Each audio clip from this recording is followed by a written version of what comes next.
$6.99. Everybody, and welcome to another episode of another edition of the Dad Batch Podcast, episode 115. Welcome to the YouTube live show. You did it. You made it. You're here. We want to see you again, so be sure to subscribe to our YouTube channel. Hit subscribe, ring that bell to get notified when we go live and post new content. And of course, feel free to use that super chat button, and we will read your comment live on the show. My name is Stevie Kicks, and I am one of your 5 hosts today. And of course, with us, as always, the other Dad Batchers, your space daddies. First up, back from some dark highway off the beaten path, it's Viking Ain't Easy, Mr. Brian Cook. How are you, dude? What day is it? Thursday. Oh, cool. Thursday. Why is Thor crying? Oh gosh, how you doing, man? You good? Yeah, I'm good. Right, cool. Fresh off the road, just got home. Nice. Thanks for making it.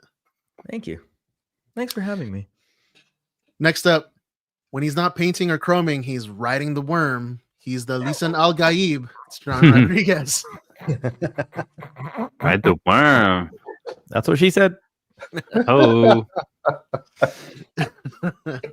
What's up, dude? Not much. Hanging. If chilling. you were riding the worm, would you rather have a worm with no teeth or a big glizzy? Oh, wow. These are both. Oh gosh. Combo breaker. See where this is going. Oh gosh. How you doing, man? You good? Yeah. Good. Next up, the commanding officer of the 501st Legion's Southern California Garrison and Black Licorice aficionado. It's Raimi Shanaday. What's up, dude? I am good. How are you? I'm all right. Just like thrown off. Yeah. That's how I've been feeling all week. Like I've just been, my mind has been blue screening. Like that. I can see that. Okay. You too? Same. Yeah. It's been a week. YouTube. Yeah. Well, Luke tried to be here earlier, but his house has like no internet, no power. He's literally like he's walking around with like by candlelight. Torch. He's like on his generator until Saturday or something crazy like that. Yeah. That's nuts.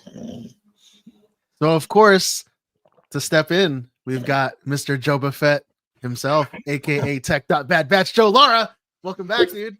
What's up, guys? Can you hear me? I'm trying this new mic out. Yeah. Yeah, you sound Okay, good. cool. Yeah, great. Little loud. Is it? No, it's good. No, you're good. Echoey, You're good. like sort of opera housey.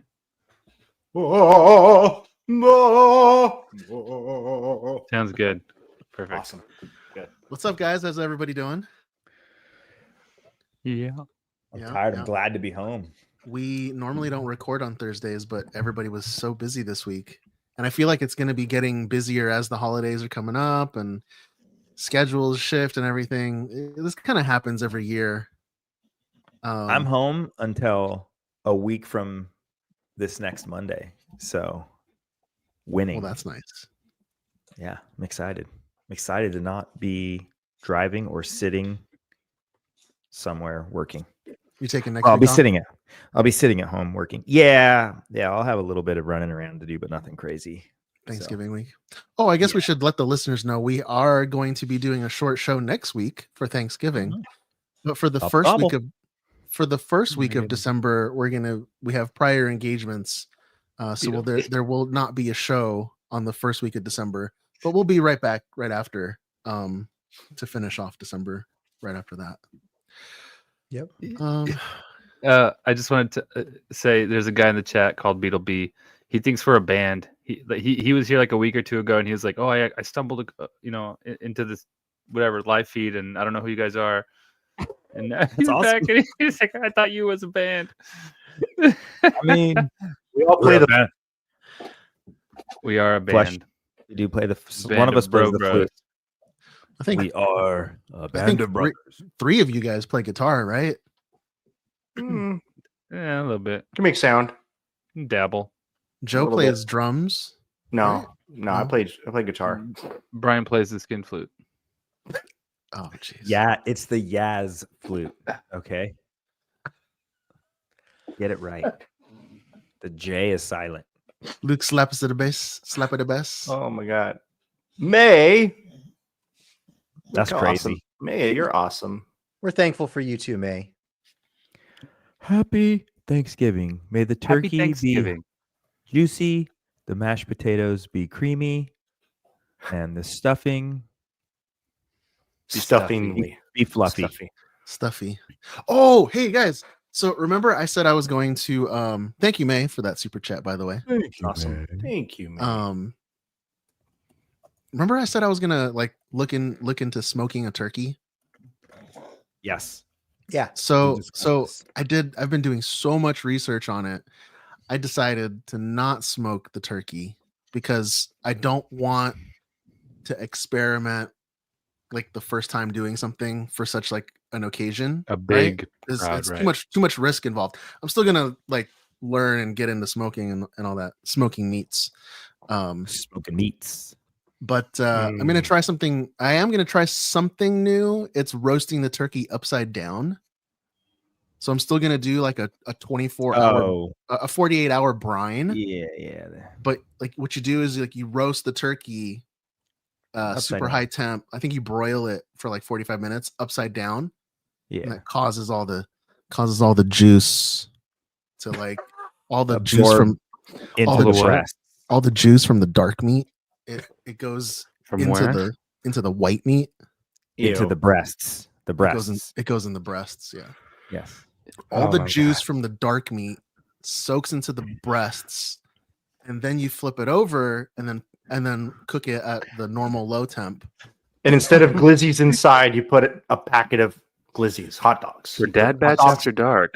Be sure to inside. subscribe to the Patreon after this. Stuff it with Stuff it with hot dogs Yeah. with glizzies.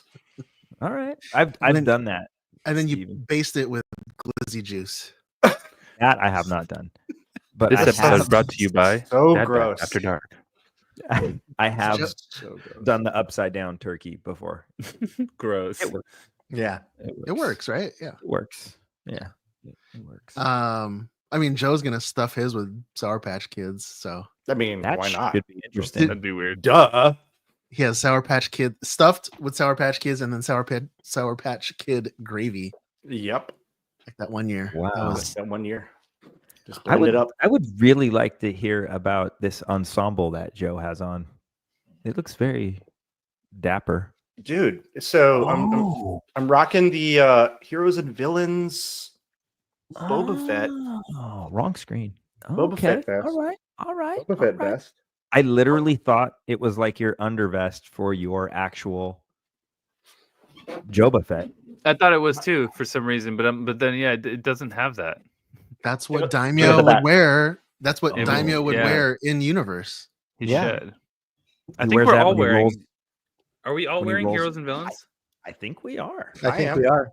Yeah. That's why I wore the helmet, just because I'm trying to be all kind of. Thick. I think Those guys. Luke was, so Luke was also. Sorry. I never got a chance to say thanks to those guys. I mean, I told them thank you in the moment, for just how cool they are, Doug and those guys at Heroes and Villains. I saw you guys all having that fun in New York, and there's some Steven really and neat. Yeah, there's some really neat stuff that's brewing right in this relationship. It's just really cool. So just wanted to represent Yeah. good people. I went on an absolute love fest last week with Heroes and Villains because those guys are the best. They do cool stuff. They do. Yeah. And for anybody that listens to the or watches our Mhm. other show, the Off the Rack Rebellion, I recorded a little bit that we're putting in front of that show. talking about heroes and villains just because since we're not, the 5 or 6 of us aren't over there on that show to talk about it. But Yeah. yeah, I mean, And- they look. We talked to them, and they approach their lines as if like, what would the characters be wearing? Like, what would they design or want to wear? Like in their universe.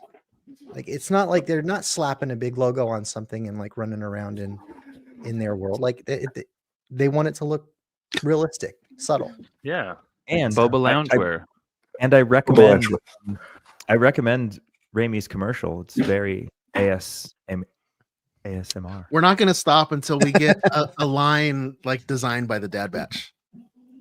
Oh, that hey, might yeah. not- Oh, It's gonna have a hot dog Nope. pocket for sure. it'll be their last line. Yeah, they'll go out of business. Well, you know how like X-Wing and TIE Fighter, they have like the little like code cylinder pockets on the sleeves. Like We're just just going to have make just them a little Glizzy's bigger hanging so you out. can put glizzies in there.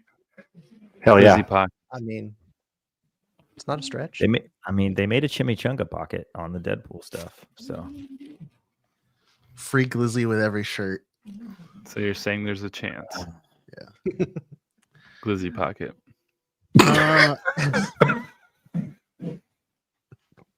this is gonna be a Glizzy pocket. I That was mean, Joe's. That was Joe's nickname in high school. One can dream. That was his metal band in high school. Oh. One time after prom, and I couldn't live it down. Damn. All right. Yeah, How's I mean, everybody you can- doing? You can How's lay everybody- bricks your whole life, Oh but my god. you pocket one glizzy, you're known as a pocket glizzler. What? Oh, never mind. I was gonna ask how's everybody doing, and if you guys watched anything this week. I saw a new trailer for my family and I are huge How to Train Your Dragon fans, and they are making a live action version of it. And come through this process of finding out there was a new trailer, we realized John and Steven have not watched it. I personally believe that the How to Train Your Dragon movies are one of the best animated movies that you can watch with or without your kids. The music's awesome. The live action, at least from that small piece of the trailer, looked really cool. And Gerard Butler is the dad, which is amazing because he was the voice of the animated character. It looks awesome. I love those movies. That's all. I support Brian in this. So Same. Steven, I know you were, what was it, last night? You Yeah. sent us a picture of the boys watching it, and you were watching. Dude, they what's loved it. and so what's your verdict? I fell asleep. Loved it. Okay, fine, whatever. I did the classic dad on the couch, just like You're just catching up, dude. Yeah, you're and catching then up. my wife took photos of me like with the boys just like posing and the cat's on me like It is a great movie. I need to rewatch it. I saw it in theaters like when it came out, and maybe like one time after that. But it's a good movie. You feel good, and if you're an adult, you're gonna have tears. Let's just say that. Oh yeah, you will. You will. The second one, you will definitely cry, 100%. And there's an animated shorts too that are around that supplement the show. They're like little adventures. Highly recommend. Trailer looks good. Trailer looks good. I think they picked a good sequence to do like the whole kind of shot for shot live action adaptation too, like with the whole thing with like Hiccup holding his hand out and the Toothless just puts his head forward. Like there was no better shot to do that with than that one spot. So You know what's good about those movies too is there's obviously some bigger themes, right? It's not just a movie to show off animation dragons and Vikings, which are also awesome. But the lessons specifically in that movie about having a certain ideal and a certain vision and view of the world and feeling like that is it. This is how the world is. And almost dying by that rule, right? Very, very kind of timely how our world is today, right? Yep. And then just seeing how people can open up the aperture a little bit and maybe let in some new ideas and some new things. It's just pretty cool. There's So always it's good not lessons. about training dragons. Well, Yes and yes. Let's just say that, John. It's yeah. dragons. Yep, training dragons and more. There's a lot there. More. Yeah, it's good. What other movies do you guys think are good to like watch with your kids along like the lines of this? I mean, Like, you know, it's like you know, the kids are coming of age, you know, they're like around that, you know, like 8 to 10-year-old mark. They can start like, you know, comprehending like actual stories. And Well, that's a good question, Stephen, because like watching these, I don't know what the age is, but maybe when my kids got to high school is when they started getting the adult themes to movies, like the positive things, the lessons learned, and those things, right? They started seeing the bigger picture, the bigger idea. But it wasn't until much later, like high school. But well, I remember watching Titanic with my parents, like in the theater. I think that came out 97. So I must have been like 6th or 7th grade. you watched Deadpool with your kids.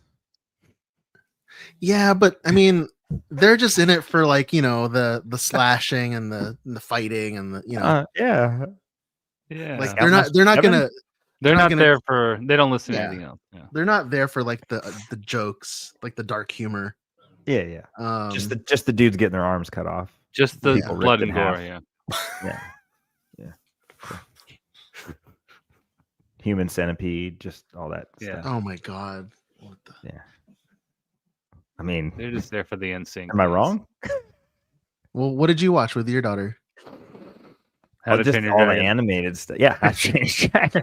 I mean, there's like, you know, there's like Toy Story and stuff, and those are cool, but like I'm trying to think of another one that's like I like the Iron Giant. The Iron Giant. I Some always Disney like That movies. one's that one's good. Yeah. I like the kid movies that like animated kid movies that an adult can enjoy too. You know, and those movies do have that in there, but dude, Monsters How to Inc. Train for Your- me, dude, that movie is hilarious. That Yeah, one's all hilarious. of Oh my those Pixar gosh. movies, Disney movies, Yep. Yeah, the Pixar ones are all top notch. they're all fun. Yeah, and they all Cars. Most of the Cars. DreamWorks animated ones are good. You know, Shrek, Who's Story. making How to Train Your Dragon. Minions, and Minions. Yeah, Minions is great. Yeah. Banana. Vector. Oh yeah. Put some in the chat. Oh, Luke says Uncle Buck. Is Great outdoors. Great outdoors. That Yeah, is actually a good one. great outdoors. Is that the one where he had to eat the steak, like the Yeah. the big ass steak? Yep. Yep. Is, Yep. is okay. The Great Outdoors. That's the ones with the little like That candy? every once in a while it cuts to and it cuts to the raccoons, and the raccoons are Yeah, like the talking, and raccoons are it's caught. subtitled- Yeah. the raccoons Damn. are my favorite because the They're so funny. like the subtitles and like the dialogue between the raccoons is just Yeah. off the hook. Yeah. I love the scene when he's with his brother Roman, who's Dan Aykroyd, you know, and and they're like getting ready to go water skiing, and he's like, okay, what happens when there's trouble? You let go of the rope. And he's like, okay, so you're water skiing, there's trouble coming. What do? Drop the rope. And then he runs into trouble, and they're like yelling at him, drop the rope, and he won't let go of the rope. I love that. It's funny. So my boys have been watching Deadpool Wolverine like nonstop since it went on Disney Plus, and it's just on constant loop. And my mom, who lives with us, she, you know, the kids turn up the volume one day, and then she hears the opening scene with just all the language, and like she runs out of her room, and she's like, "What are you boys watching?" She like turns it off, and they're just confused, right? She's like, "I can't believe this. I'm gonna tell your father." Blah blah blah. And I come home and I was just like, yeah, what's the big deal? They've been watching it. She's like, did you hear the language of what they're watching? And I was like, Mom, like you showed me RoboCop when I was the same age as him. Like, No she's way. like- You watched she's like- RoboCop it. no, seriously. Yeah. She went to At the 4 video years store, got me RoboCop on VHS and let me watch it. And No, way. Not as a and she's like, 4-year-old. No way. seven. Like, And then I know, she's like, what's wrong with RoboCop? And I was like, well, let me show you, Mom. And then I pull up the scene of when they're like blowing Lieutenant Murphy's hands and limbs off and yeah. dancing on his body, and and she's like, oh, well, I didn't know that. Stuff was different back then. RoboCop, Terminator, the first Terminator, Lethal Weapon, Die Hard, like those movies, like stuff getting blown off, like graphic stuff, like naked people, like all of it, like the language, all of it. And like it was like that was like maybe PG-13, but PG for the most part. Like it was just different back then. Man, God bless the 80s and 90s. Regulations. That probably explains half the crap we say, though. You know, like that's how we grew up. So, sorry, blame the 80s and 90s. John, did you watch anything this week? No, not really. Sometimes when I don't have anything new to watch because nothing's, series end or whatever, I go on Amazon and I put on the Twilight Zone, the old show. Black and White. I love that show for some reason. Like the really campy acting and the bad acting and the bad props and the bad sets. I love just looking over that stuff and just. It's just cool. as background too. Yeah, as I'm doing something else, I'll have it on. I like watching how serious and people, the acting was back then for certain things. What episode sticks out to you the most from all those shows? Like, is there a certain episode? Because the one that sticks out for me, dude, is there was like one where there's somebody who's in the hospital bed. They're having like reconstructive surgery or whatever. Yeah. I know what episode you're talking about. Yeah. And the doctors are all working on it, but you don't see the doctors. You just see the lab coats, and they're talking about this patient. And then they're like, well, we're not sure what they're going to look like. Then they take off the mask and they're like, all gasp, right? But they're like, they look handsome. They look nice. nice. They look good. They look normal. And then all the doctors have like deformities and that's the twist, right? Because from that angle, from their angle, you don't see what the doctors look like, and they're all grossed out and hideous. They're like, that's so hideous. Oh my God. Then the camera pans up to them and they look like pigs. They look like freaking. Oh, they look gross. All look good. Yeah. That's a good episode. That's a good one. There's always those twists. Joe, that's your favorite episode? That's the one that sticks out. Yeah, I don't know why. It does stick out. There's a few that stick out like that that are weird Raimi, like that. what's your favorite Twilight episode? Twilight Zone. The one that Joe just described is pretty memorable. Isn't probably the same one. Yeah. I don't know why it's so memorable. I mean, I've seen a bunch of them, but that one just sticks out. The most memorable one is the one with William Shatner and the airplane. I think it's the most popular one. The creature, yeah. On the wing. That was the one I was gonna say. Yeah. Did you guys see this fan film thing that Sam Witwer just recently did, where they like did him They made him look like shit. But dude, he looks like Shatner in this. He looks like a freaking dead ringer. It's creepy. He looks so much like him. Yeah, the production company Otoy, they've been working on this sort of like deep fake technology, but that's processed in camera. Yeah. So similar to like a filter, right? But I mean, the filters that they have are like, top in the industry. So they were basically, and dude, I've said this so many times in the past, like this is where like AI and deep fakes are going to go, because, you could, like, let's say, as an example, Harrison Ford, right? Before he passes or whatever, he decides to retire from acting, signs over his digital likeness to his management company or whatever, right? And then any studio could just go and make a movie starring any Harrison Ford age that they want, and what they would have to do is just hire, similar to how you would have like a voice impersonator. You'd have a body double who can mimic all the mannerisms of that actor, who's got the physicality of that actor, and all they have to do is just swap the face. And that's exactly what they did for Sam in this Star Trek Unification that you can watch. Yeah. It's amazing. They just like they did the hair, they did the body, they did the costume, they did everything on him, and then Sam just brought the performance, really. Yeah. Yeah. Like, yeah, it's amazing. And no words. Not one word in that whole 10-minute short. He didn't say anything? No. It was like I think it's like it's I think it takes place like right after Kirk supposedly dies. So it's like his version of the afterlife. So like heaven or the Nexus or whatever, you want to call it. And it shows him like passing on, and then he meets up with Spock at the end of the video. So it's pretty cool. Hmm. But yeah, the technology that they used on it is just, it's insane. I was chatting with Nate in the chat. So you made me, when you said Twilight Zone, there's a show called Amazing Stories, and it was it in the 80s or 90s? I'm trying to remember. I think that one, I mean, it was obviously after Twilight Zone. Yeah, it was I'm gonna say 90s. It was probably early 90s, right? But it was Yeah. written and directed, I think, by Spielberg, Oh. right? And and what was cool about it, the one episode, so it had all these different Twilight Zone, where every show you watched, it had a different theme, different story. There's this one that I loved so much because I used to draw. I don't know. I mean, I know a lot of you out there listening, you draw, you doodle, do some amazing artwork. So this is World War II period. And there's this bomber, and they have the turrets all around this bomber, and these guys are going to go fly in World War II, and they're going to get after it. They're going to get in a fight.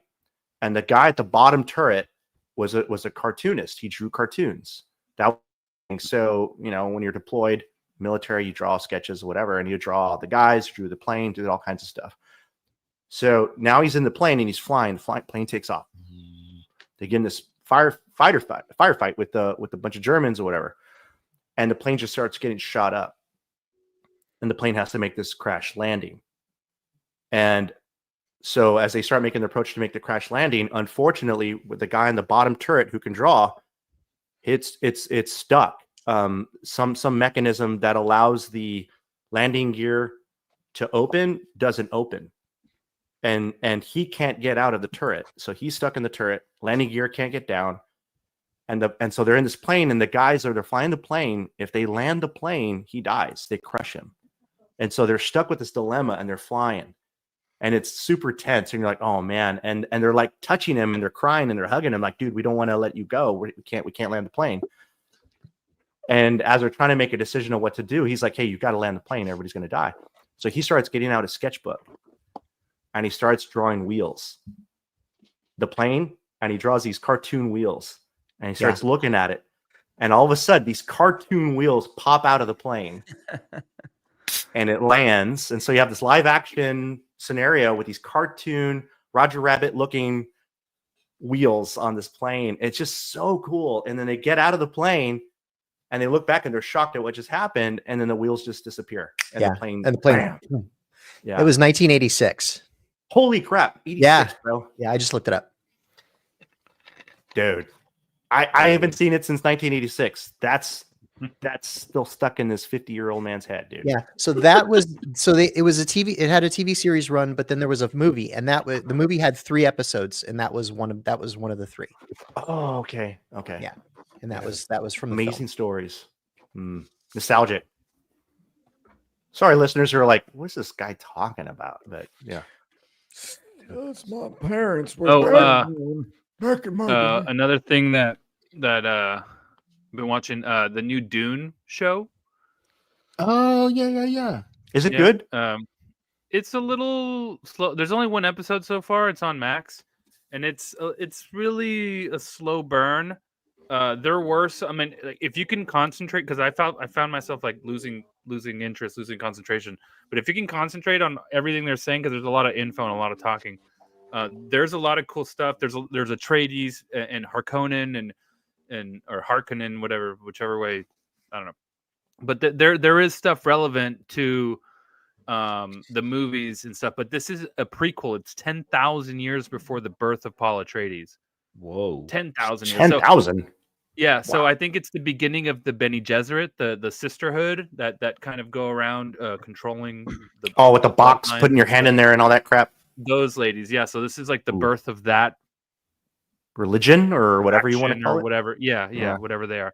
And there's some like one of the ladies uses the voice for the first time, and you see it, and she's like, "Oh, it's a thing I've been practicing. I'm going to teach you," and then she ends up whatever doing stuff. A thing I've been practicing. I tried watching it. I fell asleep. I was I at noticed a theme here, Steven. I noticed a theme Yeah. here. Yeah. It's not the I TV was at- shows. It's Yeah. If everything you watch you fall asleep, I'm gonna start to wonder if that's Well- what you're watching isn't really the common Well, thread. what's your Maybe what's your- I'm the problem. Yeah. Well, no, Steven, like, are you like in a comfortable position with your head on a pillow while you watch the TV? Yeah, Because he's- that could be the Yeah. problem. Maybe I'm the his eyes problem. are closed. That's the problem. I was at the hotel this week on my work trip, and I was like on my phone, but I was like flipping through the channels on the TV to like put something on, and I saw like Dune, and I was like, oh yeah, cool.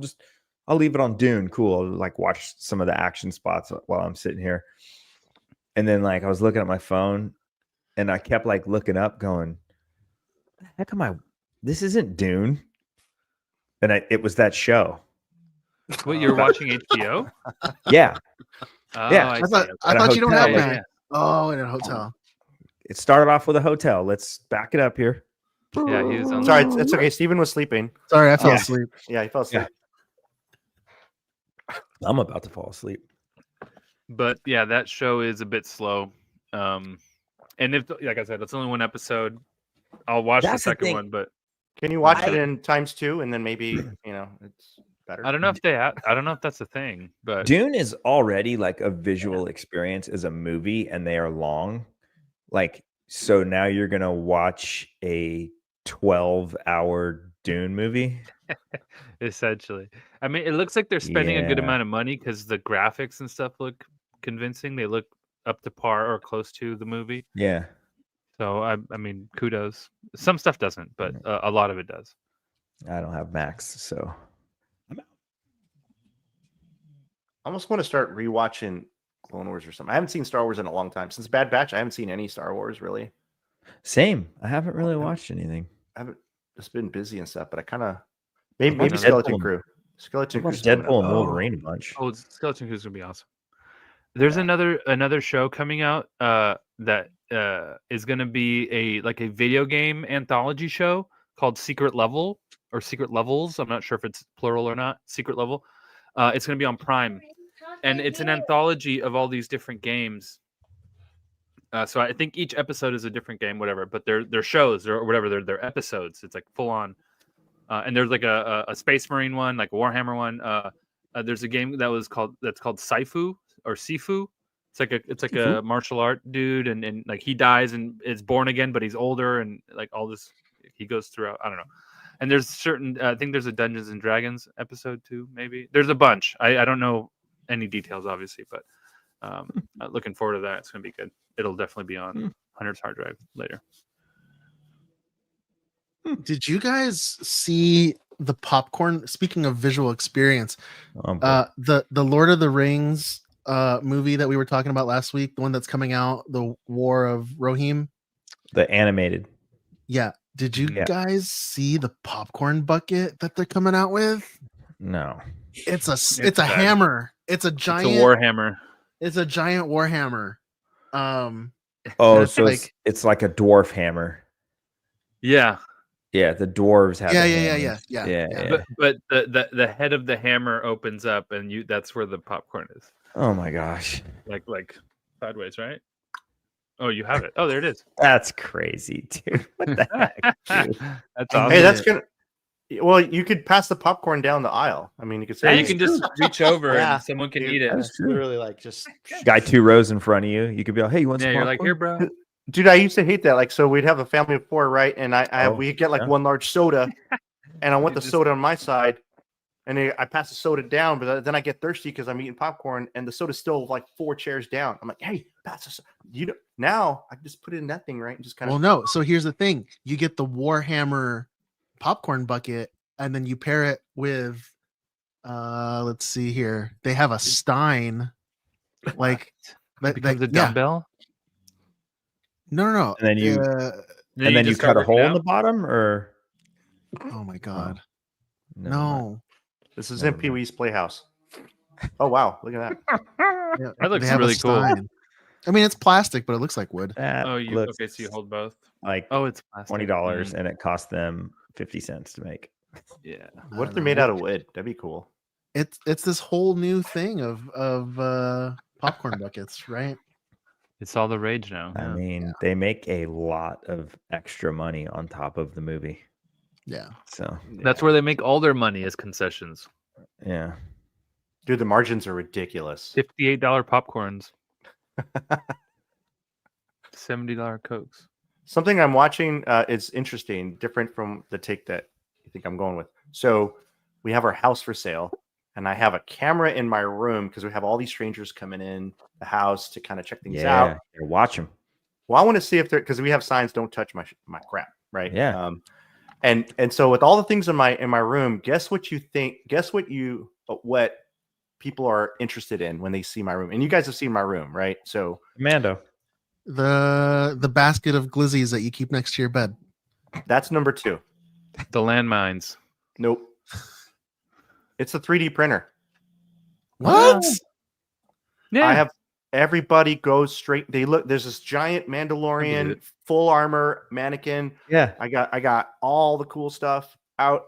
They go straight to the 3D printer. Dude, I mean, imagine that. The average person probably has they've never seen a 3D printer in their lives. The best was your guys' reaction because it's the same reaction I had. I'm like, for us, it's normal. We're like, whatever. But for them, I'm like, it's a 3D printer. And you then can I think make it was, stuff. Yeah. dude, and I can hear their conversations, and the dads are getting the wives are like, oh, we should get one. Look at this. This is We should cool. print a Oh my Glizzy. gosh. You should put a little tag on it that says comes with the house. Yeah, right. Dude. Yeah. No, you should just put the house is free. The printer is the amount. Yeah. You buy Free this house to- printer, it Free comes house with to a house. purchase. So Comes you with a know, house to pull. not watching shows, but when I've been up in LA or whatever, hanging out, I'll look at the video as it records, and I'll just see people's faces, and it's been fun to look at people's reactions at the 3D printer. It's been Does cool. your camera have the two-way speaker? I could Like, talk to them, but I don't. You need to put one in like inside your Mando helmet. You just warn them, like, trust me, don't buy one. Like, don't buy a printer. Yeah. Save yourself. Let me tell you the settings. Thingiverse.com. Well, thank Yeah, you that's again, right. everybody, for tuning in. If you'd like to show your support for the show, pick up an exclusive Space Daddy t-shirt and some Dad Batch stickers at thedadbatch.com. We're being hailed. This encryption's new. This might take a while. Okay. Let me get organized here. All right. First up, Vision, StarWars.com announced Visions Volume 3. So coming in 2025, 9 shorts or episodes. 4 of the studios are returning studios from season 1. They're going back to all Japanese anime studios this time, whereas volume 2 was a mix of studios from all around the world.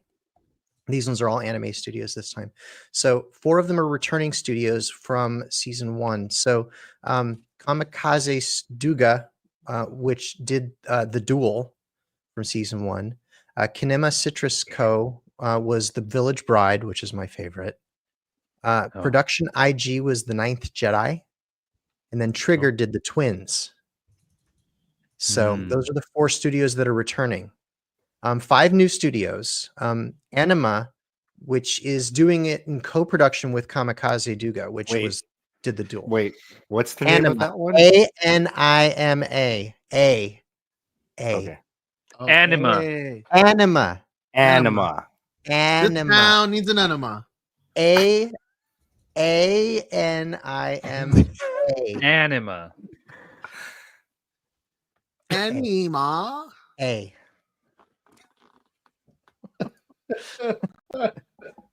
in co-production with Kamikaze Digo, which, like I said, did the Duel. Yeah.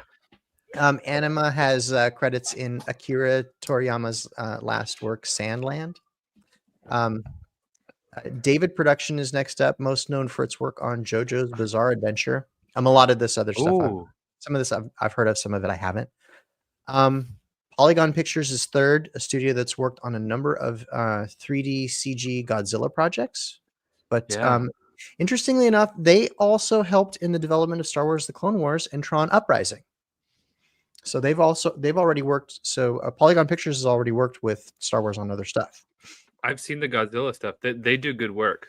That it's gonna be good. Yeah. So On Netflix. Project Studio Q is next, credited for production assistance on Evangelion and Thrice Upon a Time. And then last up is Wit Studio, a company that has worked on series like Attack on Titan and The Ancient Magus's Bride. Sick. So Attack on Titan is good. yeah. So no specific date. All we know is it's coming to Disney Plus in 2025. So does no one know what these series are? I Attack on recognize almost all of the names.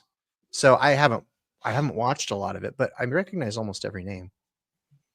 Damn. So I haven't watched most of it. I've watched It's all obviously good stuff. obviously Clone Wars. I've watched a decent chunk of the Tron Uprising project.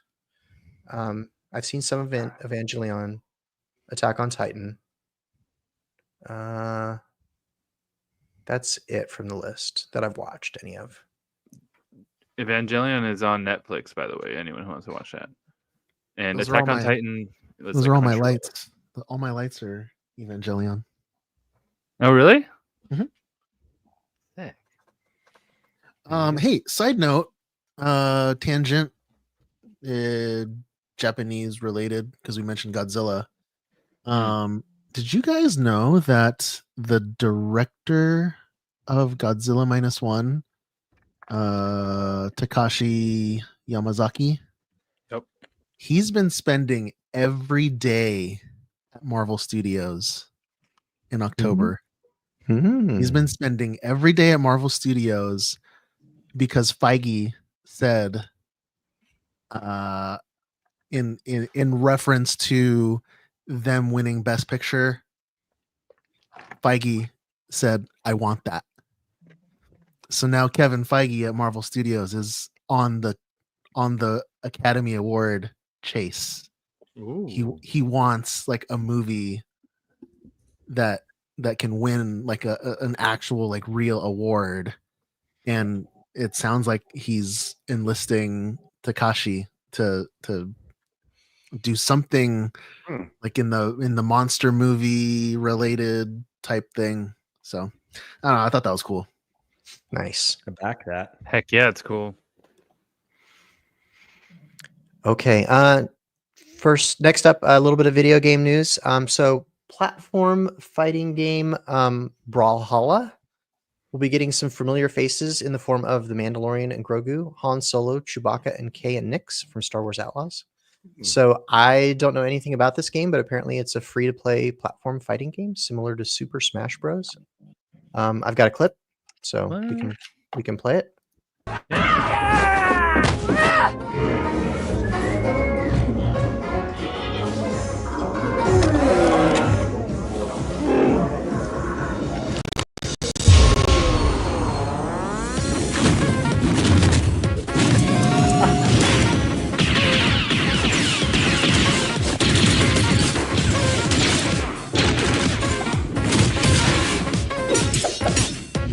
Is this a mobile game? I have no idea. Looks like it would be. Yeah, it looks like it certainly could be. It does look very Smash Brothers in the combat style. Yeah. But it's like more like simplistic. It's very few movements. Has to be a mobile game. Oh, Din Daddy. I like the animation, the art style. Coming December 4th. Brawlhalla. Oh, I'm gonna look that up. Yeah. So game creators noted that Grogu's not actually an individually playable character. He's just a companion for the Mandalorian. He just sort of floats around and emotes in his pram, whereas Nyx is actually a playable, usable tool in K's arsenal of kind of weapons. Other Star Wars characters that are already playable in the game are Anakin Skywalker, Ahsoka Tano, Obi-Wan Kenobi, Darth Vader, and Darth Maul, all of whom were added earlier this year. The new additions will be added to the game on December 4th, alongside of a new map. So, And it is a mobile game, by the way. Hmm. Confirmed. got it. Okay. Also in video game news, so Star Wars Outlaws just received its first DLC content pack with the Wild Card Story expansion. So also along with this expansion, Outlaws has also launched on Steam finally. So the story of this new expansion follows Kay Vess as she's hired by Imperial Governor Thornton to play a high-stakes set of games of Sabacc on a casino cruiser, the Marinia? Okay, sorry. You guys know I'm bad with the names. Despite her apprehensions for working for the Empire, she ultimately agrees to the job of winning the grand prize as long as her secrets remain protected. Once the games begin, she discovers that one of her opponents is none other than Lando Calrissian, and from there, it doesn't take long for things to heat up as blasters start firing, and Vess and Calrissian must work together to escape. I've got a little trailer. I've got a trailer for this too that we can play. So.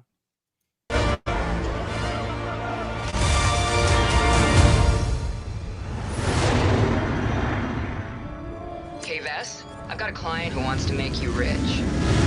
Governor Thornton. There's an exclusive Sabacc tournament being held on the casino cruiser Marenia. I don't work for the Empire. I could have the entire underworld believing otherwise.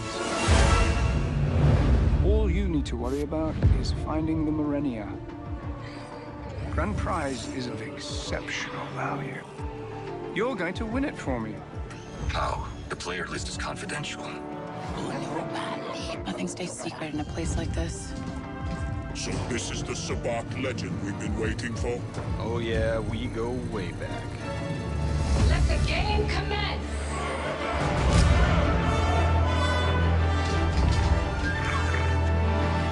I'm not the only one who saw that, right? Wait. I wasn't cheating. This is a mistake. Tell them all of the ammo! Your hyperfuel intake's a mess. Don't you have your own ship? You should probably get the weapons ready.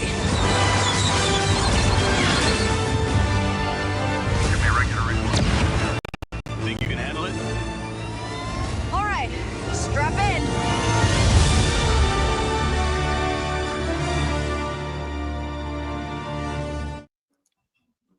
That looks pretty cool. Mm-hmm. I'm not a big Sabacc player myself, but I know that just like how there's the 501st and the Rebel Legion and everything for costuming, there's a really big following now for real life like Sabacc. There's a group called the Outer Rim Sabacc League, the ORSL. Yeah. Mhm. And it's sort of like the unofficial official sanctioned like tournament Club. league. Yeah. And the cool thing is when they were first starting out, we did a Sabacc tournament, a live Sabacc tournament at Celebration Anaheim. We did it for like charity. But man, like when these dudes showed up, because we had been planning this for for a couple years ahead of time, right? But when these guys showed up to play, there were like they had their characters, so like they were dressed in like there was like a pirate and a mercenary and there was like aliens, and it was so cool just to see like all these people dressed up in character and then like playing an actual Sabacc tournament. And it was like poker style like brackets, so like each table would have a winner, and then they would get to the final table and all that stuff. And these people were like, they had like actual chips or not chips, credits, like real metal credits, and it was amazing. So like when I highly recommend, if anybody wants to get into Sabacc, look up the Outer Rim Sabacc League, because they take it pretty seriously, but it looks like they have a lot of fun. And they were all over this DLC. Like they're like, oh my god, look at the card backs, look at the card backs of those cards, and oh, look at those new credits on the table. And I love it when they geek out.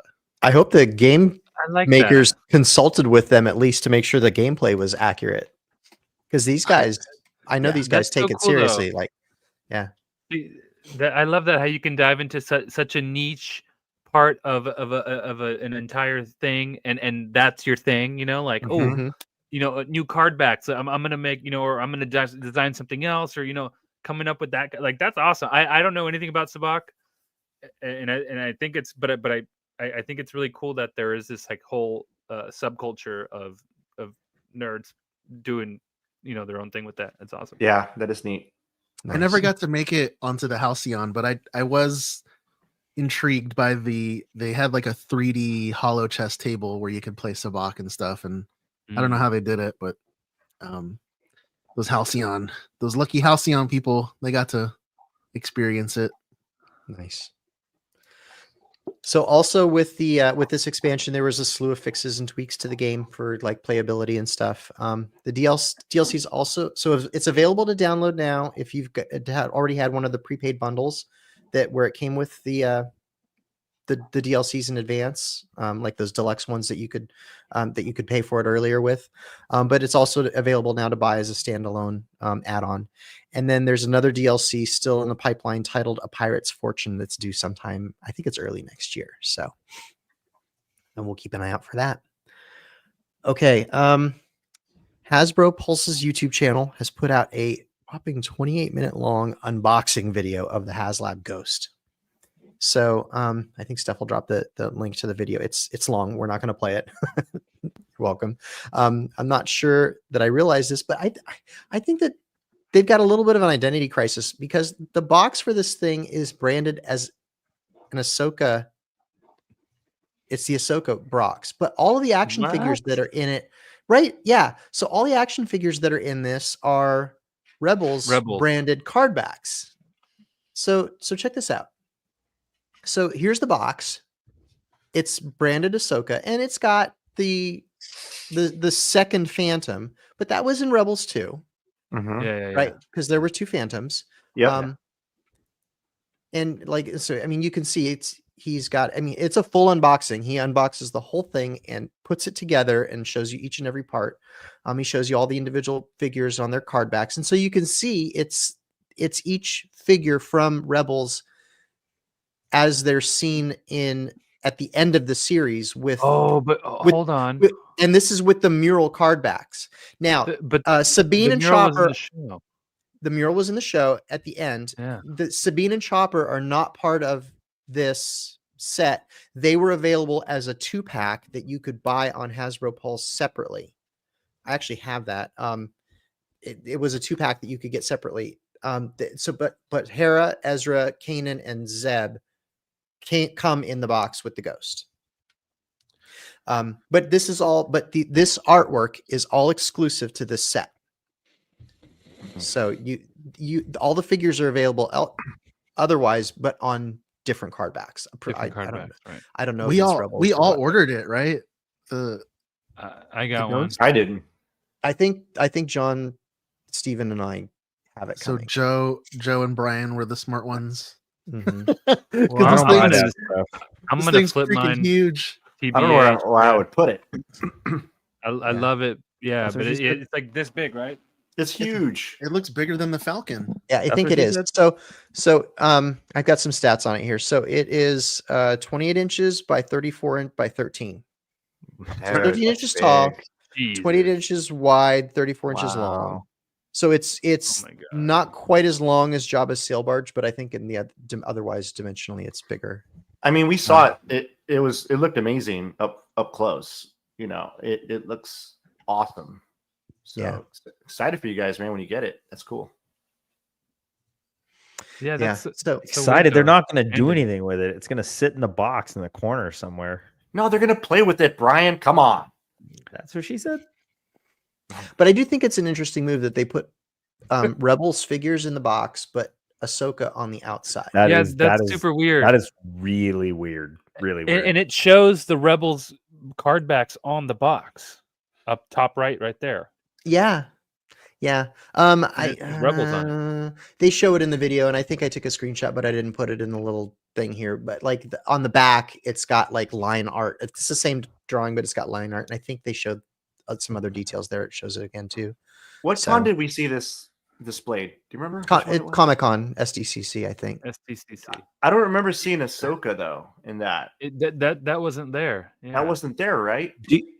Well, there was no Do you- branding, was there? There was It was no just box. displayed- It was just But they had the Is it but they had the characters out, and I don't remember seeing Ahsoka in those character mix. It was all strictly just. I mean, there wasn't even No. a Right, Fulcrum. right. And if you or look at the version of front her. of the box here, it's Yeah. it's the Ahsoka version of Hera and the Ahsoka version of Right. Yeah, Ahsoka. to what Joe was saying exactly. Yeah, those are Ahsoka figures from the show, and Right. but this isn't a different ghost, right? It's the same one. It's the same one. It's the Hasbro this Pulse is Ghost. it's the same ghost, and that version of Hera is not in the box. Do you think it was a mistake? What are they doing? I don't know. Did someone goof up?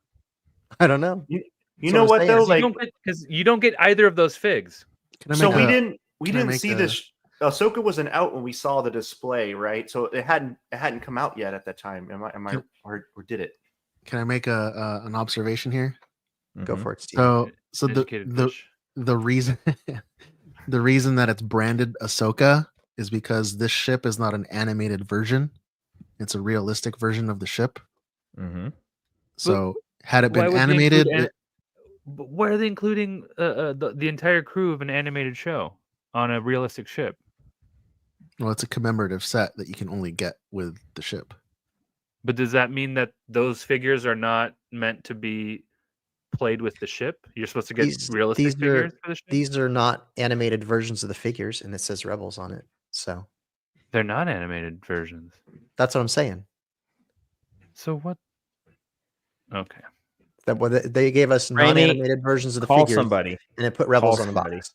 So Yeah, that's the thing that's Um, confusing me then. Yeah, maybe it's What's his name? The guy that did all the Steve, we Star could Wars Hasbro. let's call up Steve Evans. Steve Evans. Steven. Steve, can you call? I know you're watching. Can you call in, please, and let us Call know? in we gotta live have 'em on. now. We need answers now. Put down the sandwich and call us now. Yes. We're Instagram friends with him, Steven. Let's call him up. May says Yeah. she'll call the police. Yeah. We need All right. clarification. Yes, May. Can you call the Thank you, FBI? May. Thank you. Okay, what's next? Okay. Columbia has that's kind of outdoor sportswear company. They've got it's not new for them to do. Oh, let me turn this off. Sorry, They've done it again.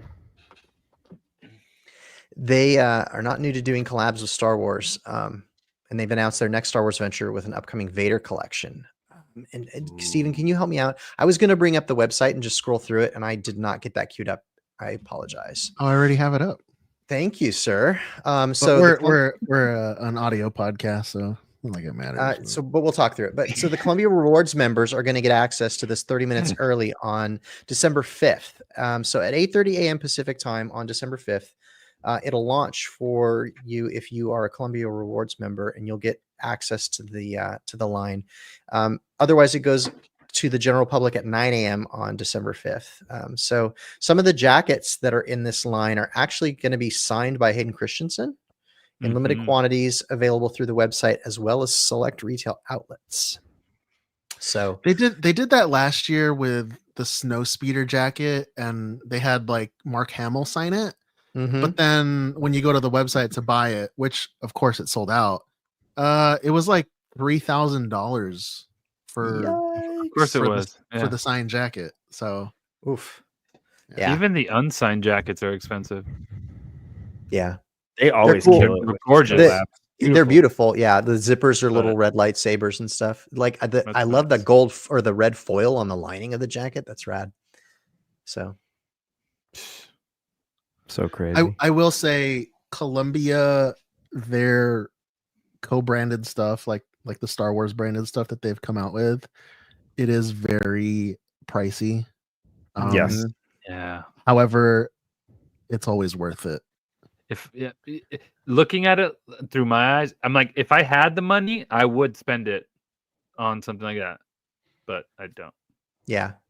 Yeah, That's cool. like the jackets are a little over the top for me. I do like that there's like a sweatshirt, like the pullover that's not Those are terribly cool. expensive. That's I think that's There it it on is, like right? that guy right there. Yeah, it was Vader zip yeah, tech. it's like yeah, Oh, it's just the like tech- it's like a Vader tech quarter zip pullover right there. That's It's cool. kind of Ooh, that's is that a cool. windbreak? Like I'd wear Hold that. on, can you scroll back up a little bit? Yeah. What on the right side? What is that? Imperial inspired reflection fabric. That's That's cool. the tech. That's the tech. That's It's the same that's thing. the Oh, okay. Yeah. pullover that I was talking about. Yeah, It's cool. Yeah, super neat. yeah, I like that thing. I like the throw Rogue blanket because it's the Empire Strikes Back. Yeah. Is the whole plastic. thing quilted or Yeah, Yeah, looks like it. it's only wow, $85. That's pretty good for a blanket, actually. That looks doable. Yeah. I like this collection. I like the belt. I want to get the Ooh, belt. look at I didn't even see the belt. It's Vader's The buckle. belt's That's sick. Yeah. that's cool. That's That's cool. How much is the belt, Steven? Uh, Click on it. let's Vader see belt? here. $50. $50. I mean, Oh, look at the interior lining of the Ooh. belt. Oh, is it? I bet it's reversible. I bet you can flip the belt around so that Gotta you be. can have both sides. Yeah. Yeah. And another thing with this Columbia stuff, their Star Wars branded stuff always retains its secondary market value. Yeah.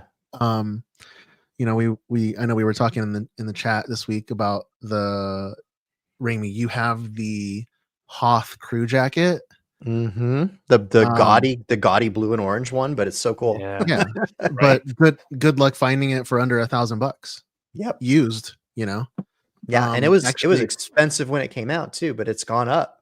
I think I want to say 2017, they came out with a Rogue One collection, and they had the vest that Jyn Erso wears.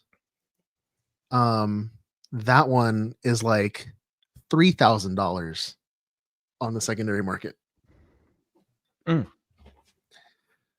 So yeah, it's just nuts.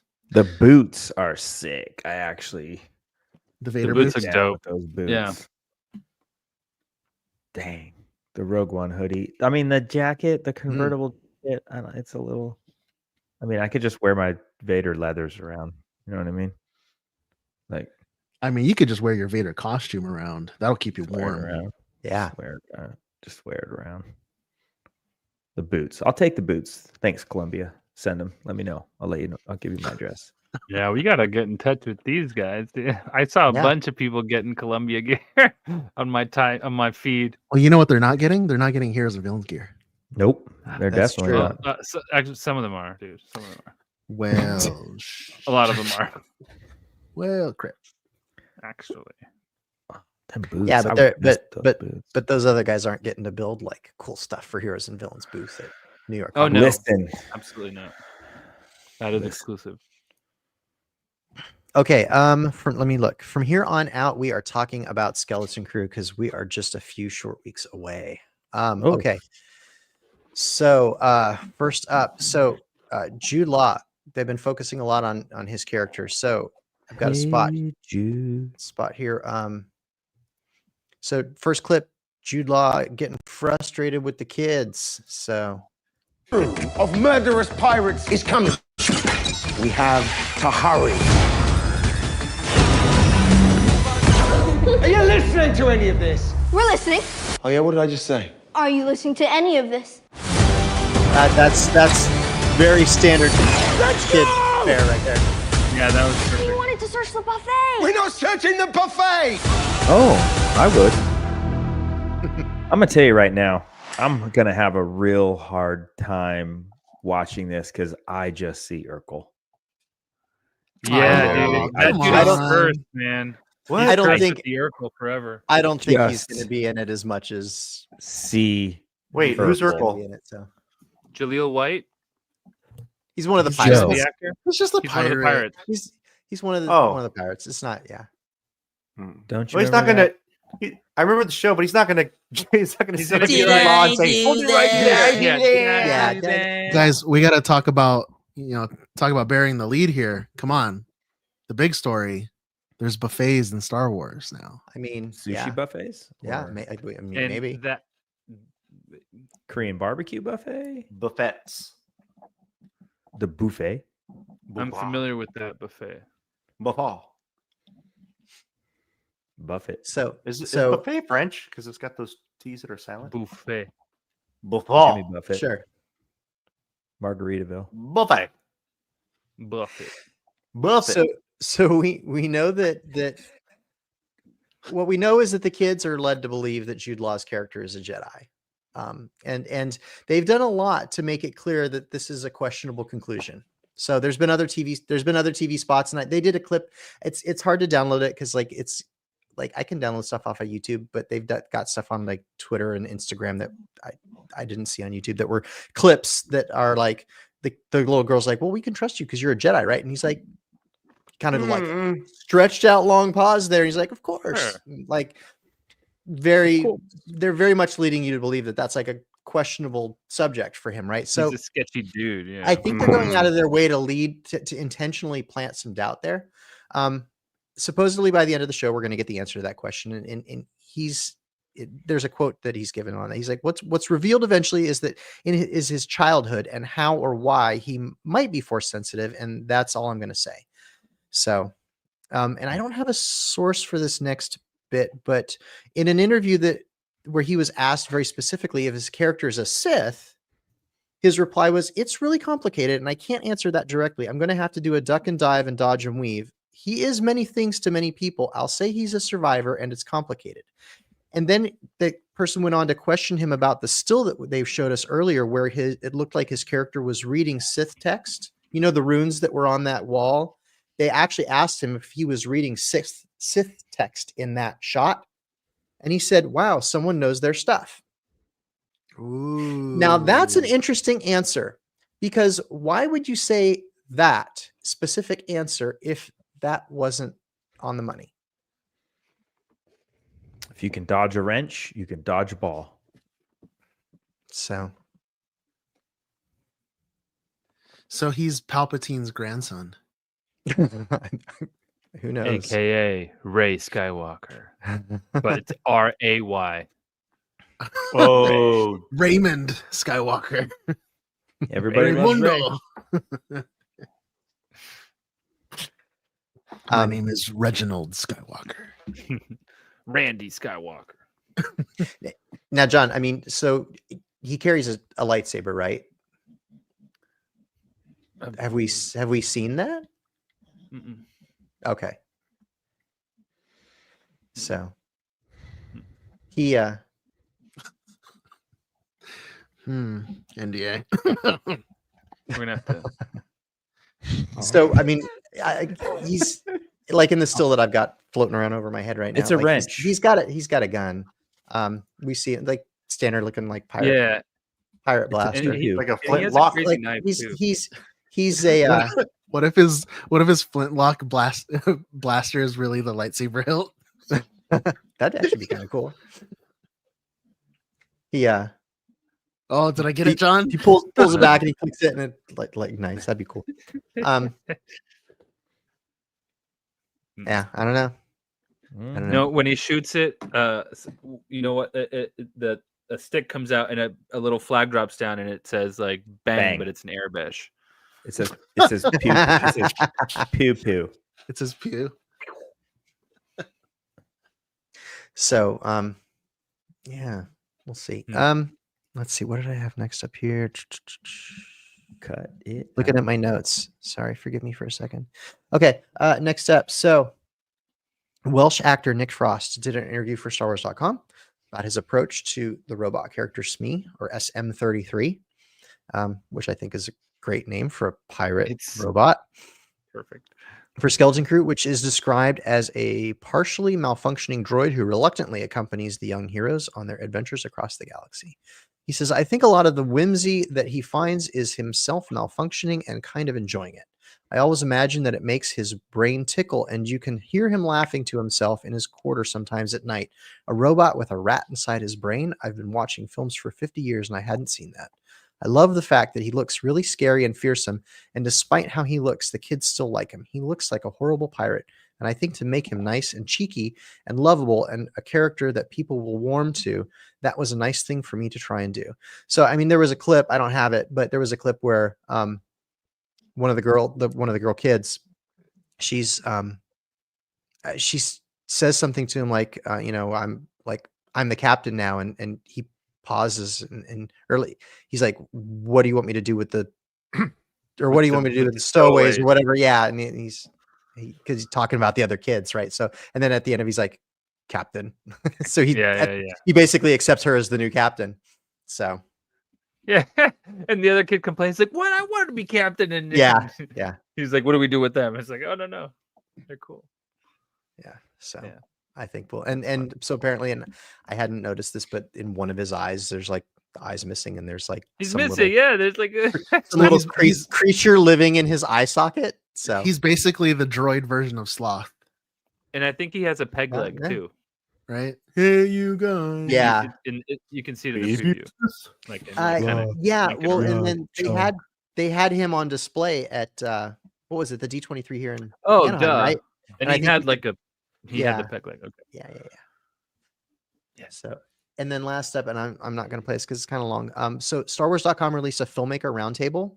It's also on YouTube with the directors of Skeleton Crew. It's also on the YouTube channel. It's really good. And you can tell that these filmmakers are all friends and they all get along outside of their professional careers. And in fact, they mentioned in the piece that they actually all went to NYU together. So they knew each other separate from their involvement with this. So again, like nepotism for the win, right? So I at work, I tell my team members, look, you can put a bunch of people that are all on the same team in a room together and you can tell them, go get this job done. And out of pure teamwork, they'll get it done. You put those same people in the room, and if they're all kind of friends and they get along and genuinely like get along with each other and they're friends, they'll get it done out of camaraderie. And the final product that you get out of that will be better than what they would have gotten had they just done it based on teamwork, right? Like it's different. It's better when they are actually friends. It's the magic sauce, baby. Sauce. If that is in fact what I see here, and that's what I'm picking up when I watch this, we're gonna get something good here with these directors. So John Watts directed episodes 1 and 8, and he was obviously the most recent Spider-Man trilogy of films. David Lowery did The Green Knight, so he's episodes 2 and 3. So the quote unquote the Daniels, so Daniel Kwan and Daniel Scheinert, so they did Everything Everywhere All at Once. They co-directed episode 4. Jake Schreier, Brian, the Thunderbolts with the asterisk on the end. He did episode 5. Bryce Dallas Howard did episode 6. And Lee Isaac Chung, who did the recent Twisters film, did episode 7. So, Oklahoma. Ooh, I watched Twisters. It was on. Is it good? Yeah, I liked it. I did not fall asleep. Oh, I liked it. So I've been doing a lot of flying lately, and literally everyone on every flight is watching Twisters on the plane. So Levi loved it. Yeah, it's good.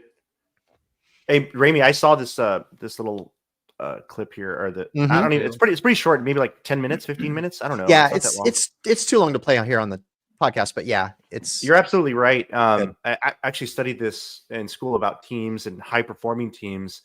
And to your point, when people know each other, like a lot of people, they say at work, "Well, I'm on a team. Our team gets stuff done," and that word "team" is used a lot, but they're individual contributors that are showing up to do their part and only their part, and then that's all they want to do as a group, right? But in this case, like when you care for the dude to your left and right, or in this case, a group of family friends, dude, you can crush it. It's awesome. Yeah, that's like a soccer team, Joe. Yep. Where you got to like support. It's like Ted Lasso, right? Like it's like the dad patch. But I use the terms teamwork versus camaraderie, right? Like it's a nuanced difference, but there is a difference there, and that difference shows through in the final product. So, yeah. All right, that is actually Keep it an eye for out the on news. episode 6. Nice. What? I'm That's sorry, it for the what news, was that? Stephen. That's it for the news. That's it. That's it. This garbage is nothing like clone armor. Looks a little tight on you, old man. Yeah, at least I know how to wear it. That's right, everybody. It's time for the weekly workbench. All right, gentlemen, who is working on what? He's working on staying awake. I fell asleep. Sorry. He's watching How to Train Your Dragon. Come on, Peanut. I've been gone, been all over the place, but I came home to it's a very large label on here from Mike at Hondo Supply. This is my ornament that is supposed to be turned in 4 days ago, the day I got it. Oh, you're opening it live. Nice. So I'm gonna open it. Yeah, Oh, let's see what you got. Boy, that was a bad idea. Did you cut it? Did you break it? This is like a padded envelope. Oh, it's gonna have all the stuffing. All It's over got the place? all the stuffing in it. So Vacuum. I think on Audible there's here. like a tab at But the yeah, top. so Mike, if you're watching, I'm gonna be a little late. It Wait, arrived the day when- after I left. When are they due? Yesterday. That was, I think it was the 18th. No, Today's no, the no, 25th. no. He needs him Great. back by the end of the month. Oh, That's next week. I have a week. You have a week. We have a week. oh, so I don't even need to open this then. I can just. The 29th. He wants him 29th back is by the next 20 weekend. by the 29th. Fat chance, buddy. Brian's just gonna hot glue a peanut on there. Dude, that's why I didn't raise my hand to this one. I had no time to invest in that. I'm glad I At didn't. this point, I I'm got mine going yesterday. Oh, I got the Mandalorian one. Or 2 days ago. Oh, let's see it. I can get down with that. Oh, nice. I've done that one. It's a good one. is that acrylic? Yeah. It appears to be acrylic. Yeah, you peel it. Yeah. You peel You gotta Oh, take kinda all like the the- paper. You gotta take the paper off, but yeah. Don't like don't this, drop like it, dude. the Don't drop it. No. Nah, that won't break. Oh, Oh, never this mind. is kind of sick. So, What color did you get? It's probably it's black. colored. Well, might I be- mean, you can it paint might over be. it if you want. He's gonna paint it. Transparent. Yeah, if you got translucent acrylic, you may be able to take advantage of that if you wanted to. I mean, I was just gonna dip it in slime,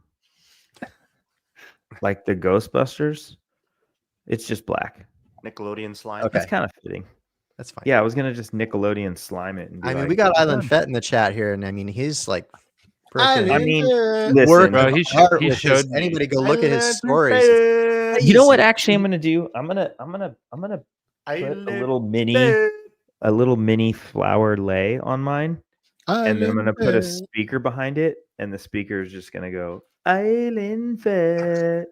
I was like, where are you going with Island Fett. this? He showed me that what he showed on Instagram is not what he has more done. He's being cheeky, but He's I don't being know where he cheeky. gets the pieces he's using because they're like amazing. And So here's the aside thing. from the cool paint job, the they're all thing hand he has- carved from wood. I'm gonna tell you right now, like I whatever would these guys are doing, like Megadeth's got some crazy contraption. I think it's gonna shoot Dude, laser he has like beams or something. springs. Yeah, Listen, He's making a time spring-loaded machine. ornament. I'm gonna tell you, gonna I'm fly. gonna tell you right now. It's gonna fly around the tree. Mine is gonna It's bring gonna- in the least amount of money out of anything. So expectations are going to be low. Wow, this is really cool though. Brian, we'll combo Gosh. ours together Oh, because that's I'm neat. very Yeah. much. Oh, here, you paint yours yellow and I'll paint mine red. It'll just be ketchup and mustard. Wolverine will be at a con. It's just oh, I think I just threw some of it away. Oops. Oh no. You heard it here first. Anybody who wants an affordable, Yeah, if you want to spend Ornament. low money, Yes. John and I will be racing to the bottom. So Who did Yeah, we're gonna see who can get try the to do- least. yeah, who can get the least It's going to a good cause, folks. Come on, guys. Who could do the worst job? I mean, John's Brian, gonna chrome his. do it for We the know kids, that for Brian. sure. I'm not chroming anything. I'm going the other route. I am gonna do it for the kids. Man, now what am I gonna do? I didn't even Maybe I know will. what any of this stuff was gonna come. I'm so the creative juices are gonna need to be flowing. Mm-hmm. You'll find it, dude. Just Hey, turn Brian, you know turn what the happens turkey to you. upside down. You know what happens to you, man, right? You feel stuck, and then all of a sudden, it Pop just a hits peanut and you're pew. out of Well, nowhere. I have 0 time to do this too, so that's the other side of it. Oh, Island Fet's in his garage painting. Oh, nice. Thanks, Yeah. Island Fet.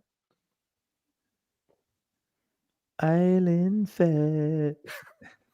That's it. That's all I got, really. I'm almost a little kind of mad now. I don't know what to do with this. I received my ornament I think 2 days ago. I started painting it. I have I have inspiration for what I want to do, but the execution so far is not really hitting home. It's not bad, and I have a vision, but I don't know if the execution is going to equal the vision.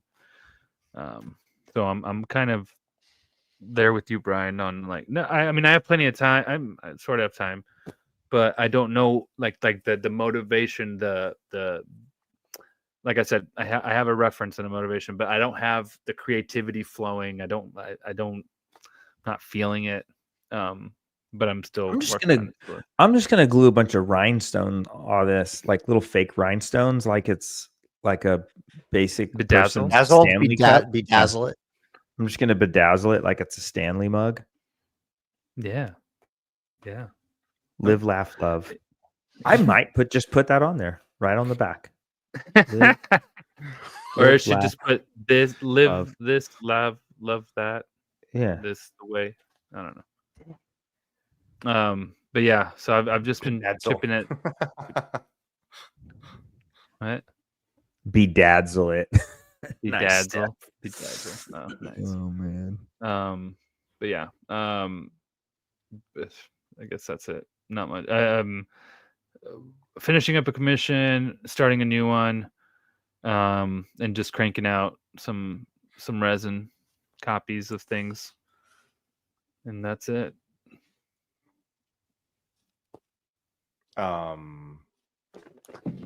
What's on your workbench, Joe? Dude, He doesn't have a workbench. I don't have a workbench. It's covered with boxes and stuff. So, nothing. So Joe's done. Is everything pretty much on pause until the move at this point? Yeah, dude. I every weekend we're out of the house and trying to let agents and potential buyers come through. So the house is super pristine except for the garage.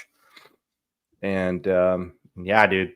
So between that and work and everything else, it's nonstop. Like, I'm glad I get to spend time with you all, though. I haven't seen you guys in a while. So cool. Yeah. Joe's here. Yay. Not building. I have been busy. Work's been very busy the last several weeks. Made some changes a few weeks ago, and I've been super busy since then. I'm going to be traveling. I will not be. What we said we're not doing an episode the week of, so we won't do one on the 4th, right? We already said that. So I will be traveling for work that week as well. Been doing a lot of behind the scenes stuff for the ornament project, which is going to be at the expense of my ability to actually do one for myself. So I won't be doing one, but I've been helping a lot of people with stuff for theirs and with the logistics behind the scenes and helping Mike with it, kind of just everything. Also helping get ready for the 501st Legion telethon, which is going to be the weekend of the 7th and 8th of December. So we've got some really good panels lined up for that with some really cool like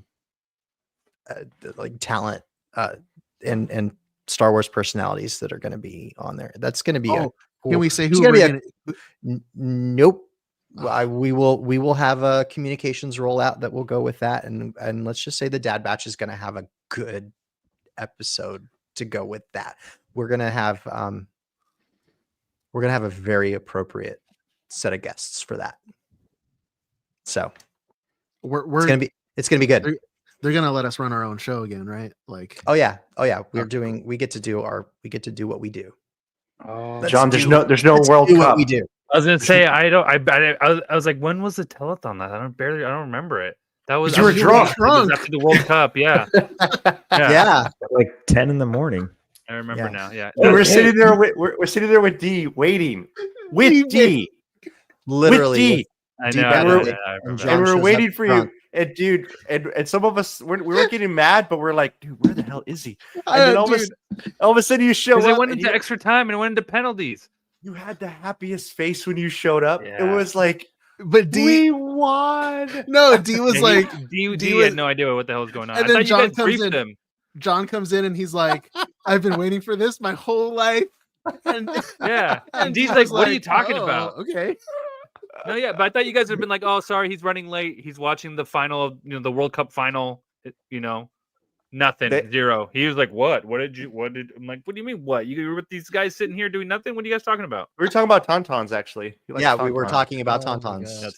That's fair. With D Bradley Baker. Dude, D, did you guys, I don't know if you guys follow D Baker, but No, I don't. He posted that Never heard he got one of those life-size tauntaun heads On the sent to him. mounted. Yeah, Yeah. from Regal Robot. They sent him He one. posted a picture of himself with it, sick. right? Yeah. Yes. Hey, Rami, I just had an idea. Since you're helping everyone with their ornaments, can you send me Yeah. some googly eyes? I have an idea. You're gonna have to talk to Amy because she is now the custodian of the bag of googly eyes. He has the whole Oh, bag somewhere. Yeah. Okay. Yeah. I might need those. Just an Um, idea. On your workbench. my ornament has all my free time. I've been super busy with work, super busy with the boys. Just parenting two boys is nuts. But all my extra free time has been devoted to this ornament. So I would say I spent probably a better part of the week designing it in 3D. So I'm not getting one of the pre-cut acrylic ones. God. That's why these guys are getting extra pieces and doing the most amazing things. Yeah, I went off the 3D files that Rami sent. So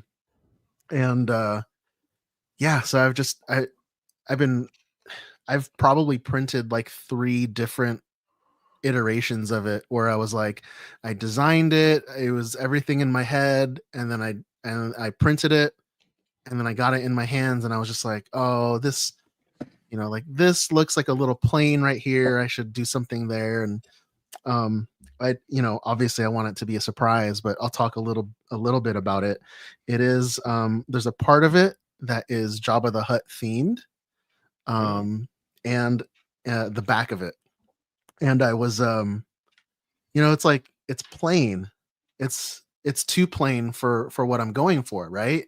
So then I was just like looking at it and staring at it, and I said, look, what if it's something like Jabba's palace related, I think it should carry, like some of his palace decor should carry over. So then I'm looking at just all the behind the scenes photos of Jabba's palace, and then I go over to my action figure display, and I'm looking at the Jabba's palace playset, and I'm just trying to get all these creative juices flowing, right? And then so I was looking at the behind the scenes photos, and there was a shot of Mark Hamill standing on the Rancor trapdoors, and there was like some guy shining light from under the trapdoors, and it just made the most beautiful pattern, because the trapdoors for the Rancor pit, they're so ornate. So I found an image of those doors, like a straight on image, and then I transferred that image into like a vector graphic, and then I turned that vector graphic into a 3D model. And so there's a part of the back where the grill is the trap door of Sick. the Java. It's when you guys see it, you'll be like, oh, there it is.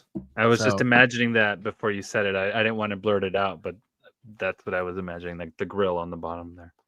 That's rad. So yeah, it'll be cool. And you know, my Wrecker one that I did a couple years ago, it had like that little Wrecker sound chip in it. So I'm trying to take it a step further this year. So it's got sounds and lights. And So you there's should the- have a Rancor come out of it. A real one. Yeah. there's a little baby Rancor. Yeah, It's gonna that crawl pops out. out. Yeah. Yeah. Rancor poop scented. So that's it.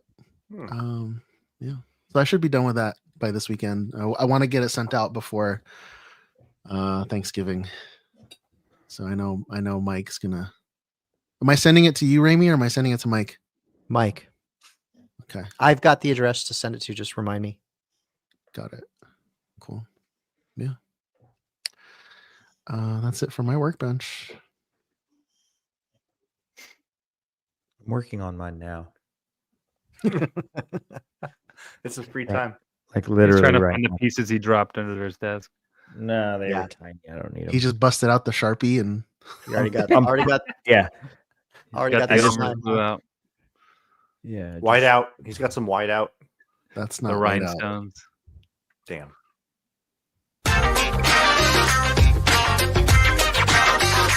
For your information, the stinger of a Yalvik queen is a delicacy on some planets. Right now, I'm going through this really cool. Every phase with your kids is cool. I gotta say that. Sometimes you don't realize you're in a phase because it's just life. But right now, like I'm doing a lot of coaching, and so my oldest, he's got this 2012 Honda Civic. It was having some trouble, so he got it. You know, took it to the dealership to get it fixed, or to the servicing center to get it fixed. And I'm thinking, dude, he's got like 180,000 miles on it. What's the car's value? Just trying to calculate in my head. It might be time to get a new car is what I'm thinking. And so I better have this conversation with him. He's never bought a car before. He's never negotiated at a dealership. Those are like adulting type activities. And when do you teach somebody young how to negotiate to buy a car, or have a conversation with another adult who's maybe twice your age? Like just that whole interaction. So that became the moment. And this happened like maybe on Sunday is when he took the car in. Long story short, last night, 2-hour conversation as he's telling me all the cars that he's been looking at. He has a pre-approved loan. I'm walking him through the script of how to negotiate with somebody. Hey, the dealer's going to say this. That may not be true, but they're trying to pull you into their way of thinking that you need to buy a car this way. You know, it's just this back and forth, right? And I realized that's a cool skill that I'm teaching him right now, is the art of negotiation. And so that's the question. Nothing like philosophical or too deep, but what's a skill that you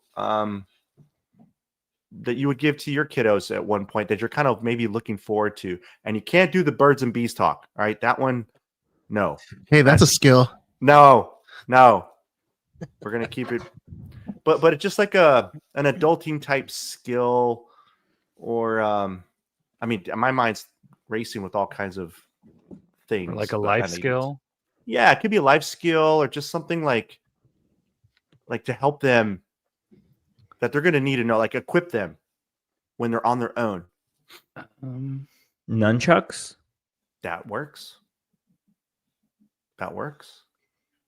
I mean, for me, I think not necessarily an adulting thing, but I think passing on, because I speak Spanish and Spanish and a little bit of Portuguese, and my wife speaks Portuguese and Spanish, and passing on language and just language, I guess, so she can understand and speak with her relative, with her family in Brazil and family in Argentina. I feel like that's pretty important. I mean, not for us, I guess, more than in general, because a lot of people don't speak other languages, or they're not from other places, they're from here.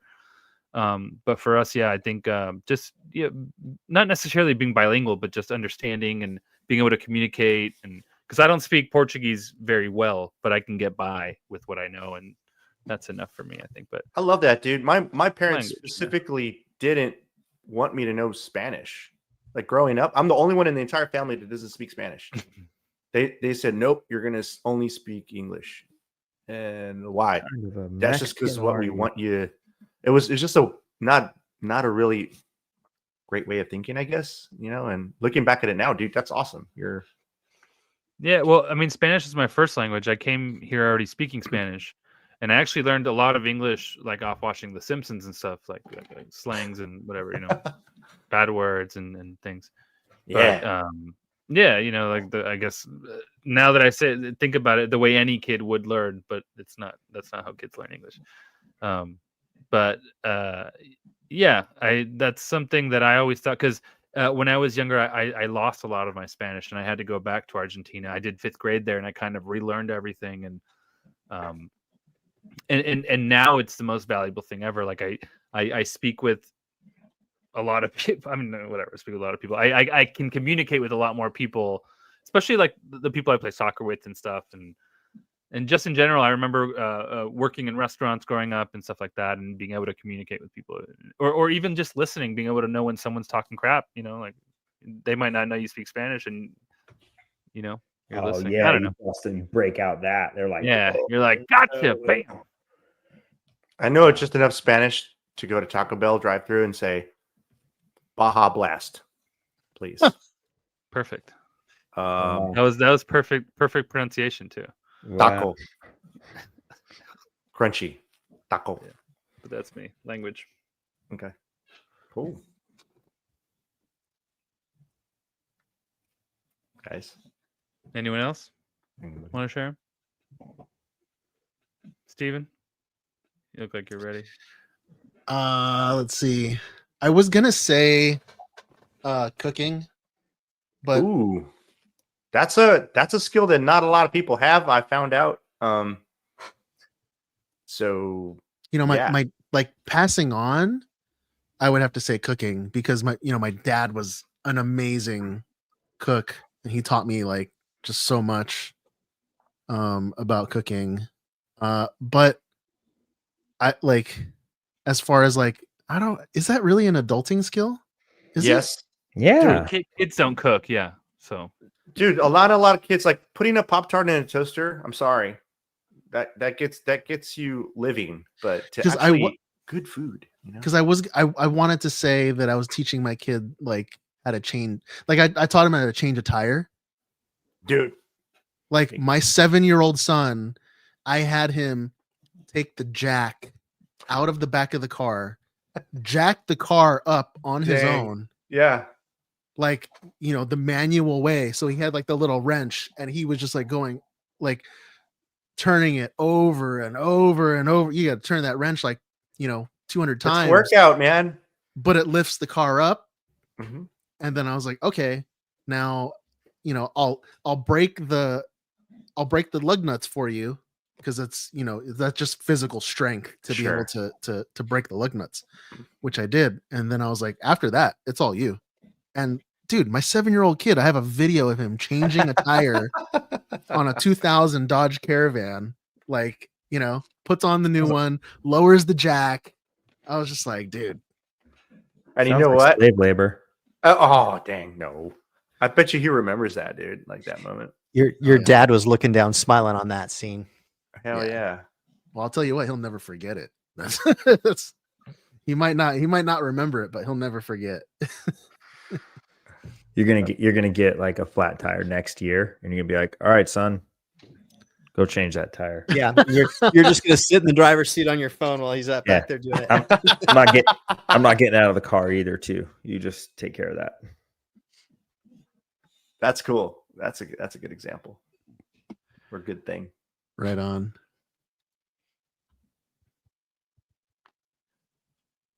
Right. I don't know. I'm having a hard time. I'm staring at this ornament. Hey, what was it like when you taught Levi how to drive? Was that an easy thing, or was that like scary? I didn't do that. Tori did. Oh, Tori did that. Oh, yeah.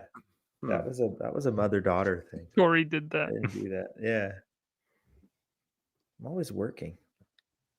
I don't know. I'm trying to think. Daddy I loved wasn't martial there. arts when I was a kid. Well, it don't have to be something that you've done, but like something that you think you're gonna be passing on to her eventually. Like I could think of another one. Like just dude, like he had a hard teacher in this one class. One of my other kid, and the first thing you want to do is quit. Like, get me out of that class. Like nobody's learning anything. All the students are disrespectful to the teacher. I'm behaving, but I'm not learning. I just want to get out of that class. And I was like, and Kim's an amazing mom, and she's like, well, let's figure this out. Let's work through it. And I'm like, dude, suck it up. Like you're gonna have negative people around you sometime. You're gonna be working with not so great people sometimes. You need to figure it out. Exactly what I was gonna say. Yeah, like dealing with different types of people and letting stuff or slide off. You know, That's or not dealing easy with to failure. try to be Teflon. Ooh. You know, that difficult for sure, people or but failure. yeah, I Yeah. mean, yeah, I think understanding failure and getting back up Dude, and trying. you might not have you might not be able to like think about it right now, Brian, but like the times that I've spent with you and Levi, especially London, I think is when we got to spend the most time with her. Dude, she is the most well-adjusted teenager I have like ever met. Like, so you might not think that you not passed on anything, but no, for sure. I see a lot of It's a from lot her of mom. hurt. It's all Tori. It's all Tori. Yeah. It's all, to be honest. no, dude. Does she know how to skateboard? She did a little bit. She wasn't really into it.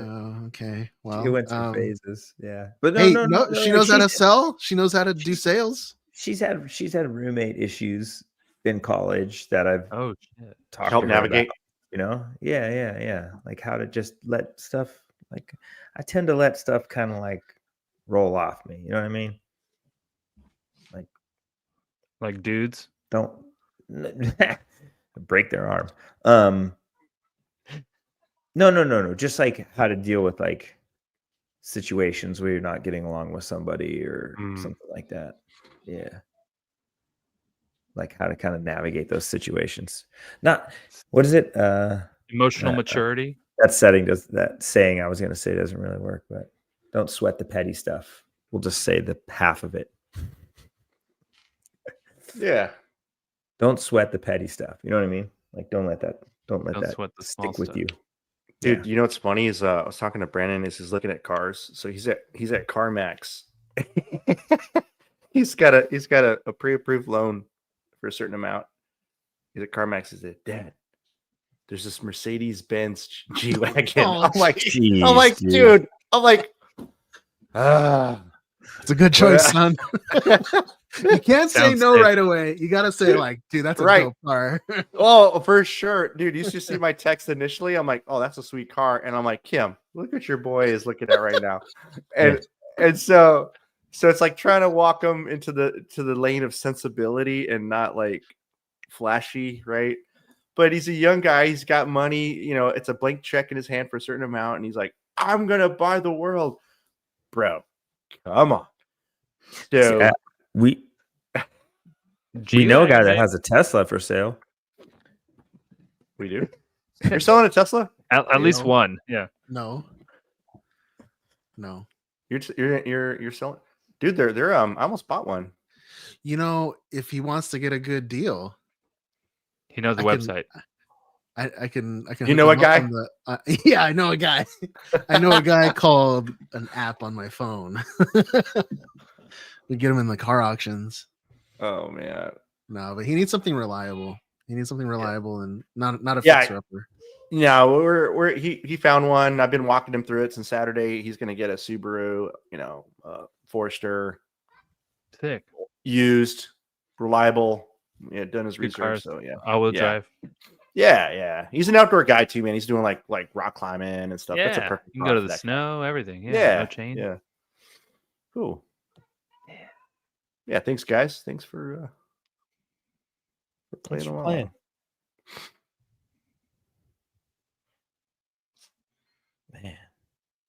Figure this Is thing out. there an echo in here? Yes, What? I'm Echo. You need to reroute droids. R2-D2. A clone trooper walks into a pub and asks the barman, "Hey, have you seen my brother?" "I don't know," says the barman. "What does he look like?" How do Tusken Raiders cheat on their taxes? They always single file to hide their numbers. Where did Luke get his cybernetic hand? The second-hand store. Why did the stormtrooper buy an iPhone? He couldn't find the droid he was looking for. These faces are better than We're the not jokes. adding anything to that. That was so good. I love that he did the Bad Batch voices. Yeah, that was sweet. I love it. Steven, your voice. Steven, are you talking to yourself or That was Bad Batch, right? That was a Wrecker. A Yeah. Wrecker and Crosshair Wrecker. Crosshair was cheating on his taxes. Well, I think that's going to do it for us today. If you enjoyed listening, feed that algorithm and leave a 5-star review on your podcast app. Be sure to include that cake emoji. You can follow me at stevie.kicks on Instagram, sometimes on X. Gentlemen, let the listeners know where they can find you. John? Dadbatch.com. And Brian? At what the hell am I going to do with this ornament.com? And Raimi? You can find me working on the Ornament project at on Instagram at Hondo Supply and on thedadbatch.com. And Joe. When I try to come on here, I love saying hi to all these people. I love seeing these people like Rachel, Nate, Island Fett, Island Fett. Got May. You got all these cool people. So thanks for joining us, man. That's cool. Gonna make an ornament. Make an ornament. Thank you again, everybody, for listening to episode 115. Man, we've done 115 of these things. This is crazy. Every week, I'm like, really? Yeah. They haven't run us out of town yet.